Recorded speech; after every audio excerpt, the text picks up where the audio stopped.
ان ابی سہلۃ مولا عثمان رضی اللہ عنہ نے آزاد کردہ غلام ابو سہلہ کہتے ہیں کہ ایک دن کا واقعہ ہے. قال جعل نبی صلی اللہ علیہ وسلم يسر إلى عثمان ولون عثمان يتغير فلما كان يوم الدار قلنا ألا نقاتل قال إن رسول الله صلى الله عليه وسلم عهد إلي أمرا وأنا صابر نفسي عليه. عثمان رضی اللہ تعالیٰ کے جو آزاد کردہ غلام ابو سہلہ ہیں وہ بیان کرتے ہیں کہ اللہ کے رسول ایک دن عثمان سے آہستہ آہستہ گفتگو کر رہے تھے. آہستہ آہستہ جیسا کہ راز کی باتیں کرتے ہیں ایسا کر رہے تھے. ان کو سن کر تو عثمان رضی اللہ تعالیٰ کا چہرہ بدل رہا تھا. غم کی بات سننے کے بعد ہوتا نا یا ان کا چہرہ بدل رہا تھا. نے بولے اس طرح فتنے ہونے والے ہیں, پھر تمہارے زمانے فتنہ کس طرح پر ہوگا, کیسی کیسی مفسد کاروائیاں پیش آئیں گی, تمہیں مخالفین کے کس ظلمانہ طریقے سے قتل کرنا چاہیں گے, انہیں کے ہاتھوں تمہیں شہادت میں ملے گی. سب اللہ کو بولے ہو. اس کے بعد اللہ کے رسول ان کو تلقین وسیع فرماتے کہ ان فتنوں اور ہنگاموں میں صبر کا ہاتھ نہیں چھوڑنا چاہیے. ان فتنوں میں صبر کا ہاتھ نہیں چھوڑنا چاہیے. سخت سخت حالات میں مشتعل رہنا چاہیے, بلکہ اپنی مظلومیت کو برقرار رکھنا چاہیے. چاہے جب دار کا دن آیا, مفسدوں نے مکان کا محاصرہ کیا, عثمان رضی اللہ عنہ کا چراغ زندگی گل کر دینا چاہا, تو ہم نے یعنی عثمان نے عرض کیا اس خلفشار کو روکنے کے لیے, مفسدوں کو خطرناک نظائم کے روکنے کے لیے ہمارے مناسب نہیں تھا کہ ہم ان سے لڑیں. اور تو عثمان رضی اللہ عنہ نے جواب دیا نہیں. تو ان کے آزاد کردہ غلام بول رہے تھے کیا مقابلہ نہیں کریں, کیا کریں, کتنے ہیں, 1000 بہت 100,000 لوگ ہیں. تو یہ سنا ہے واقعہ ایسا ایسا ہوا تھا. اللہ کے رسول نے مجھے صبر کرنے کی دعوت کی تھی, مجھے صبر کی وصیت کی اللہ کے رسول. دوسری حدیث نبی حبیب دخل الدار, اب تائبی بیان کرتے ہیں عثمان کے گھر میں داخل اس وقت داخل ہوئے جبکہ عثمان گھر میں محصور کر دیے گئے تھے. انہوں نے سنا کہ ابو ہریرہ حضرت عثمان سے یا تو خود ان کی خدمت میں کچھ عرض کرنے یا گھر کا معاذرہ کرنے کے لیے مفسدوں کی کچھ باتیں کہنے کی اجازت مانگ رہے ہیں. عثمان محصور ہوا. وَأَنَّهُ سَمِعَ أَبَا هُرَيْرَةَ يَسْتَأْذِنُ عثمان فِي الْكَلَامِ فَأَذِنَ لَهُ. عثمان ان کو اجازت دی. ابو ہریرہ آئے تھے کیا در بات کرتے کہ ان سے میں کرو. فَأَذِنَ لَهُ فَقَامَ فَحَمِدَ اللَّهَ وَأَثْنَى عَلَيْهِ. قال سمعت رسول الله صلى الله عليه وسلم يقول إنكم ستلقون بعدي فتنة واختلافا. قال قائل من الناس فمن لنا يا رسول الله. قال ما تأمرنا, کیا حکم دیتا بھی. قال علیکم بالامیر واصحابہ.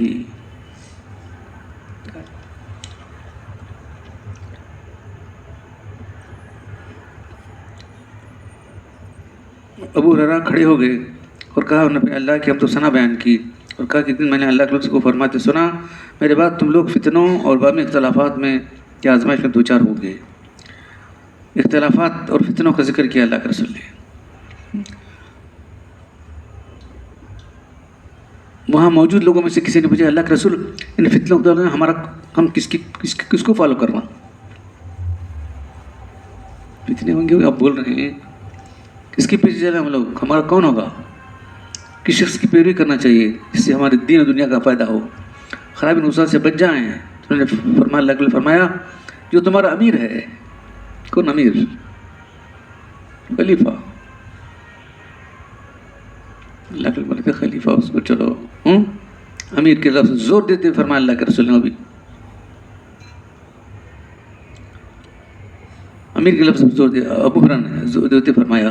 عثمان کی طرف اشارہ کیا ہے ان دونوں روایتوں میں, عثمان کی طرف اشارہ ہے. یعنی حضرت ابو ہریرہ نے اس حدیث میں ثابت کیا کہ مسلمانوں کا امیر چونکہ حضرت عثمان رضی اللہ تعالیٰ عنہ, اس لیے ہر حالت میں ان کی اطاعت ہر مسلم پر لازم تھی اس وقت.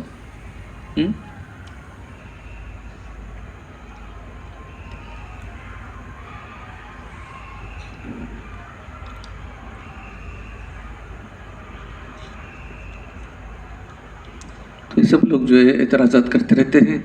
تو تینوں خلفاء کے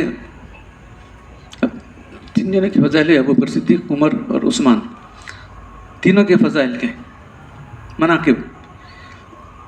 انس رضی اللہ تعالیٰ عنہ، انس رضی اللہ تعالیٰ عنہ سے روایت ہے کہ نبی صلی اللہ علیہ وسلم نے فرمایا سید احد ابو بکر و عمر عثمان ورجف بهم وضربت برجله وقال اثبت احد فإن علیکم نبی وصدیق وشہیدان. حضرت انس رضی اللہ تعالیٰ ایک دن نبی صلی اللہ علیہ وسلم، ابو بکر صدیق، حضرت عمر، عثمان مدینے کے مشہور پہاڑ احد پر کھڑے ہو گئے. کامن تھا نا احد پہاڑ. پہاڑ خوشی سے ہلنے لگا، پہاڑ جو خوشی سے ہلنے لگا. اللہ نے اس پر اپنا پیر مارا اور کہا اے احد رک جا، تیرے اوپر ایک نبی ہے، ایک صدیق ہے، تو شہید ہے. ٹھہر گیا.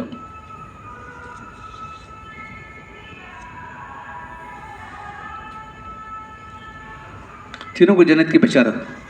ابی موسیٰ الاشعری قال كنت مع النبي صلی اللہ علیہ وسلم بحایۃ من حیطان المدینہ فجاء رجل فاستفتى فقال النبي صلی اللہ علیہ وسلم افتح له وبشره بالجنة ففتحت له فإذا ابو بکر وبشرته بما قال رسول اللہ صلی اللہ علیہ وسلم فحمد اللہ ثم جاء رجل. ابو موسیٰ الاشعری سے روایت ہے کہ میں اللہ کے رسول کے ساتھ تھا ایک باغ میں، مدینے کے ایک باغ میں تھا.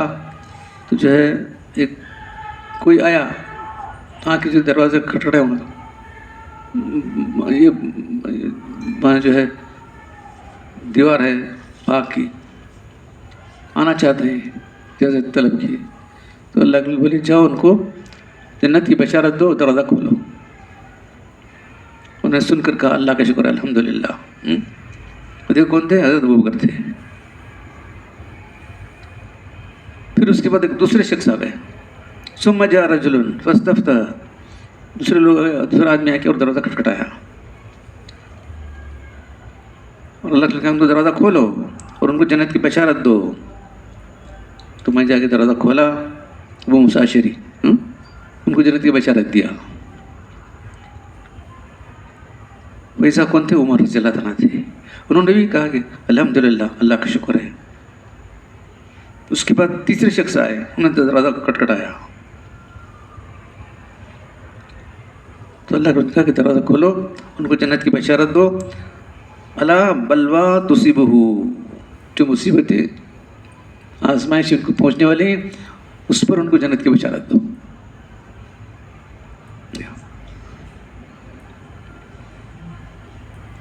جنت کی بشارت دو جن کا وہ اپنی زندگی میں شکار ہونے والے ہیں. میں جا کر دروازہ کھولا تھا، عثمان رضی اللہ تھے. ان کو بات سنائی، نبی صلی اللہ علیہ وسلم نے فرمائی تھی. آپ نے اللہ کا شکر ادا کیا، جنت کی بشارت پڑھو. اللہ سے مدد طلب کی واسطے.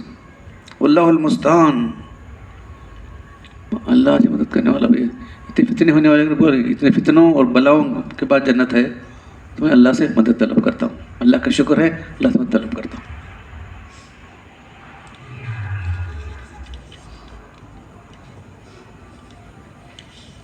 تو بہرحال جو ہے صحابہ کرام کے اور اس کے بعد خلفاء راشدین کے حالات کو جاننا اس لیے ضروری ہے کہ وہ اللہ کے سے ڈائریکٹ دین کو حاصل کیے ہوئے تھے.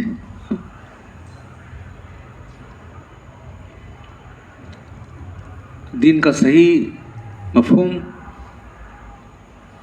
دین کا صحیح مزاج سمجھنا ہے تو صحابہ سے پہلے خلفاء راشدین اور تمام صحابہ کو جاننا چاہیے. تو لوگوں نے ان کو بازو رکھ دیا، ان کو لے کے بیٹھے. تو یہ کتاب اگر کسی نے پڑھی ہے تو معلوم ہوتا ہے کہ صحابہ کے حالات کیا کہتے ہیں. مظاہر حق کی جو ہے 7ویں جلد ہے، اس کے اندر جو ہے تقریباً اکثر صحابہ کا ذکر ہے. تو انشاءاللہ جو لوگ مجلس اٹینڈ کریں گے ان کے سامنے آئے گی بات. تو اللہ تعالیٰ ہم سب کو 73 فکری گمراہ ہیں. ایک ہی فرقہ جو ہے جنجا کون؟ ما انا علیہ و اصحابی. کیا فرمایا اللہ کے رسول؟ 73 فرقے ہونے والے اس امت کے اندر کلم فی النار، سب جانا. ایک ہی فرقہ جنجا کون؟ ما انا علیہ، جو میں اور جو میرے صحابہ کے طریقے پر ہے. سنے ہوئے حدیث ما انا علیہ و اصحابی، جو میں میرے صحابہ ہیں. اس لیے سنا رہا ہوں آپ لوگوں کو. تو اللہ تعالیٰ ہم سب کو اللہ کے رسول اور صحابہ کے طریقے چلنے کی توفیق عطا فرمائے. الحمدللہ رب العالمین والصلاة والسلام علی رسول الکریم. ربنا آتنا فی الدنیا حسنة وفی الآخرة وقنا عذاب النار. ربنا ظلمنا أنفسنا وإن لم تغفر لنا وترحمنا لنكن من الخاسرين. أنت ولينا في الدنيا والآخرة توفنا مسلمين والحقنا بالصالحين. إن الله وملائكته يصلون على النبي يا أيها الذين آمنوا صلوا عليه وسلموا تسليما. صل على محمد كما صليت على إبراهيم وعلى آل إبراهيم وباركت على إبراهيم وعلى آل إبراهيم. سبحان ربك رب العزة عما يصفون وسلام على المرسلين والحمد لله رب العالمين.